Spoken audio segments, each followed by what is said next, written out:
Welcome to Public Health on Call, a podcast from the Johns Hopkins Bloomberg School of Public Health, where we bring evidence, experience, and perspective to make sense of today's leading health challenges.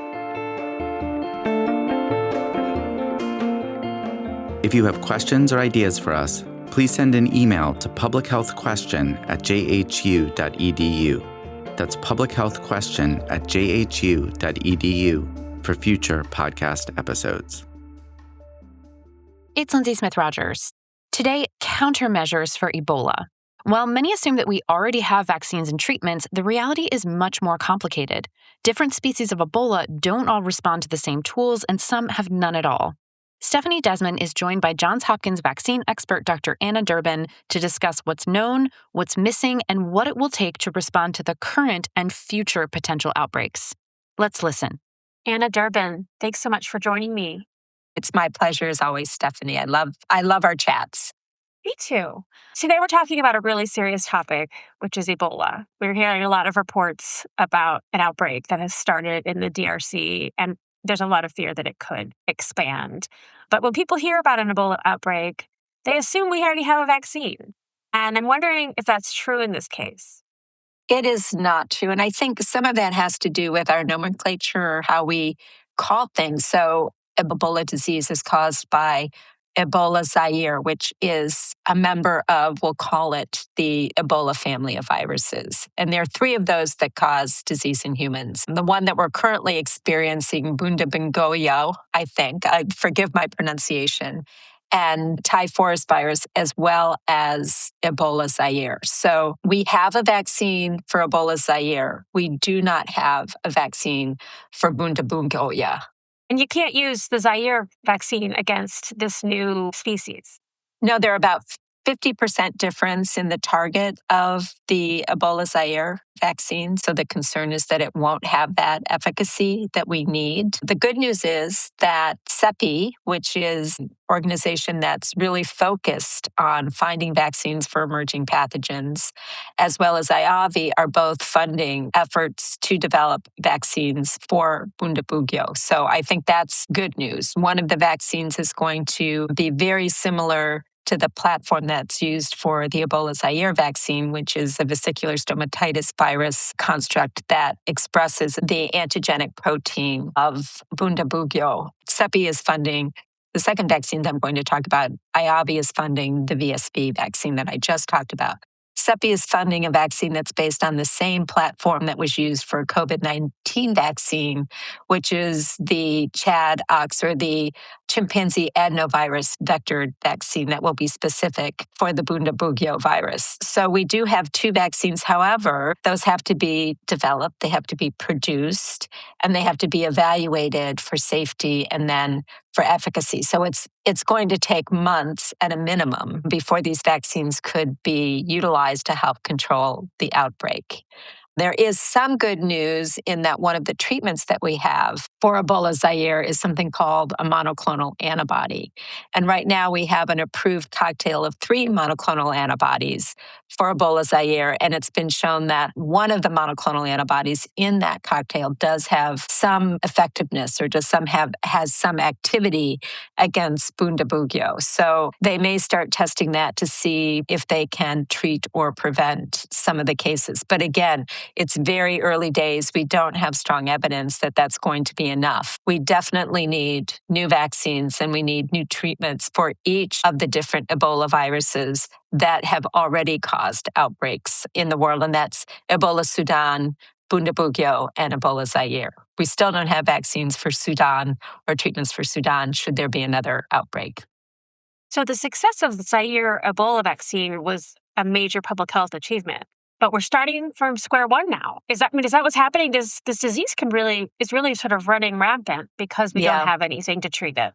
And this goes back to what I would call public health security, or investment in public health. We know these outbreaks can occur very quickly. We know that there is not, for instance, a big financial market for these vaccines. We need these vaccines developed, and we need to have them ready to go when there is an outbreak so we can deploy them immediately and prevent spread. That's going to take a lot of public investment because, again, private companies, it's not really a financial incentive for them per se, but it's really where public investment comes into play, where we can develop vaccines. We test them preclinically, meaning before they go into humans. We test them, we make sure they have activity, and we do small clinical trials to show that they're safe and that they induce probably what we'll be looking for is just an antibody response to show that we've got an immune response. We manufacture enough of that vaccine so that we have it on the shelf, ready to go. And this is essentially what happened with the Ebola Zaire vaccine. And then if there is an outbreak, we can do more intensive testing around that outbreak to determine how effective the vaccine or the treatment is in the prevention or cure of the disease. That's how we got the current Ebola Zaire vaccine. And we need to do the same process. We need to have candidates on the shelf ready to be deployed in the face of an outbreak so that we can really determine how safe and effective they are. And once we've determined that, then we produce stockpiles so that we can deploy them anytime there is a new outbreak detected. Well, that's a story that feels to me like it's been repeated a bunch, right? So we have been caught flat-footed a few times now. Whack-a-mole, that's what we call it. We call it whack-a-mole. When we have a new emergent of one of these diseases, whether it be Ebola Zaire, Ebola Bundibugyo, Zika, Mpox, different emerging pathogens, people respond in the immediate, but then as the urgency sort of goes away, it gets forgotten. And again, a lot of this comes back to insufficient investment for the long term. Not only investment in vaccine design and production, but in surveillance so that we know what's out there, so we can detect these emerging pathogens very early. There's several that we know sort of are maybe on the cusp of emergence. There was Oropouche virus, for instance, coming out of Cuba a couple years ago. That should be a signal. And when it's first detected, we need to start development of these countermeasures so that we have something on the shelf that we can deploy should they break through and become an epidemic or a pandemic. And that goes to public investment. And I think, unfortunately, as the United States has retreated from the international scene in terms of investment in science and that sort of thing, it's only going to hurt us in the long run. We are going to be unprotected. And I think it is concerning. It gets everybody's attention in the face of an outbreak, but we have to be prepared all the time. We shouldn't be waiting for something to happen, right? We should be putting measures in place so that we're ready when something happens. And we talk about this with pandemic influenza. Why did we get a COVID vaccine so fast? We got a COVID vaccine so fast because people were developing this technology for other pathogens, for some related pathogens, including SARS-CoV-1, and that allowed us to move very quickly. We have to continue that public investment so that we're prepared for whatever may come next, and we may not even know right now what that is. There are so many potential pathogens out there. It's probably hard to figure out what they all are. But what you're saying is that we know about Bundibugyo and we know about Sudan. We should be preparing for the inevitability that they may strike people. Absolutely. We have researchers working on this. The difficult thing is that the early development is generally done very well with public investment. So investigators making candidate vaccines, for instance, but we get hung up in that phase where we have to actually test the efficacy or the effectiveness of the vaccine because the outbreaks are sporadic. And so we don't have anything licensed. But the other hang up is these clinical trials are incredibly expensive, but we should be doing sufficient trials looking at the safety and the immunogenicity of these candidate vaccines. And generally, we would do that, for instance, in what we would call a phase 2 clinical trial, which could be hundreds to a couple thousand people, so that we have sufficient data that we can say, okay, we're going to make enough of this vaccine to be ready for the next outbreak. And when that outbreak occurs, we have clinical trial designs in place to deploy the vaccine and also study the effectiveness of the vaccine during that outbreak so that we can actually get a vaccine licensed and produced and have it ready for the next outbreak. We seem to be just jumping from one crisis to another, and that's not effective planning or management for the future. So here we're sitting in the middle of what is so far the third largest Ebola outbreak on record. Are there effective treatments? Is there anything that can be done for these folks right now, given that we were not prepared for what's happening? Right. Well, as I mentioned earlier, that one of the monoclonal antibodies that's currently part of a cocktail for Ebola Zaire appears to have activity against Bundibugyo.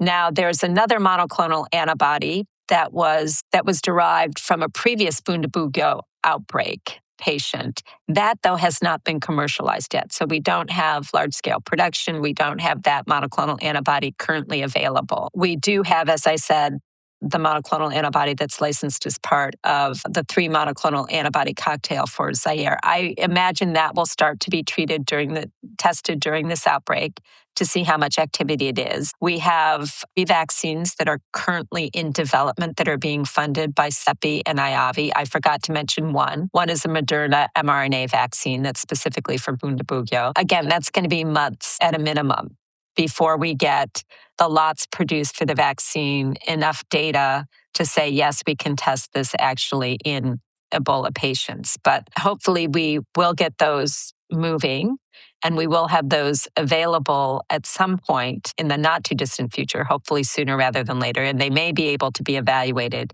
as part of this outbreak.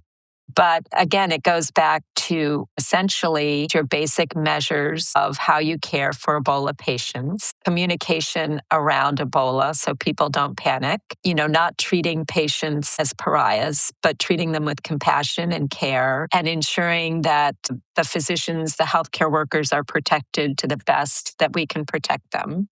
You did a lot of work around communication with previous Ebola outbreaks in terms of cultural changes to help prevent spread, which I think is very important. Community education is so important, and we need to continue to do that. People don't necessarily look at that as sexy work, but it's incredibly important. Communication is incredibly important, and doing it in a culturally appropriate and sensitive manner to get the best result that you can. We learned a lot of lessons from the big outbreak we all remember, 2014, 2016 in West Africa. Why are we where we are today? We are where we are today. I think it comes down to funding. It comes down to dollars, as so many things do. But to get these vaccines from early development into a clinical product, into clinical trials, and then to licensure takes millions and millions and millions of dollars. And those dollars are public dollars. And unfortunately, we've cut back on that. It's when people look at budgets, and if the crisis isn't there, they say, why are we spending the money on this? Not thinking forward to this is prevention. We see this over and over. I look at the vaccine hesitancy that we have in this country. It's because we don't see those diseases anymore. And so people think, why do I need a vaccine? I'm not seeing it. And I think the same thing we have here when the crisis abates, when we put in all of those containment measures that we have and we do our best to control, and the threat may not even go away. It may just decrease. People's attentions move on to something else. And we need to have sustained public funding in emerging diseases and the prevention of emerging diseases, surveillance for emerging pathogens. And unfortunately, I think some of the politicians just don't think it's that important. Do you think any of this has to do with the fact that this is happening, on the other side of the world in a very remote place? Unfortunately, it's also happening in a place with a broken healthcare system. Do you think any of that is sort of contributing to sort of the lack of will to... Absolutely. People don't see it affecting themselves. Unfortunately, we have an administration that has clearly said we are not interested in international involvement. We are not interested in supporting our national efforts around healthcare. USAID was dissolved in a matter of days. Work that USAID did in helping to support some of these countries and the infrastructure and disease prevention and communication is sorely missed. Countries don't have the support that they used to have. I fear that we are going to see more emerging pathogens because we're not making the investment in surveillance, and we're not making the investment in these countries where it's needed we're not making the investment for prevention. And even at home, we're sort of de-emphasizing the importance of emerging pathogens, and we're decreasing the funding for research in these pathogens and research around preventive and therapeutic countermeasures for these pathogens. Anna Durbin, thanks so much for joining me. You're very welcome. Public Health on Call is a podcast from the Johns Hopkins Bloomberg School of Public Health, produced by Joshua Sharfstein, Lindsay Smith-Rogers, Stephanie Desmon, and Rachel Walsh. Audio production by Michael Bonfils, Matthew Martin, and Philip Porter, with support from J.B. Arbogast, Spencer Greer, and Chip Hickey. Distribution and social media by Rachel Walsh, with support from Nick Moran and Brianna Iacovelli.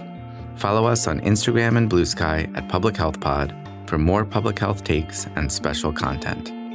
If you have questions or ideas for us, please send an email to publichealthquestion@jhu.edu. That's publichealthquestion@jhu.edu for future podcast episodes. Thank you for listening.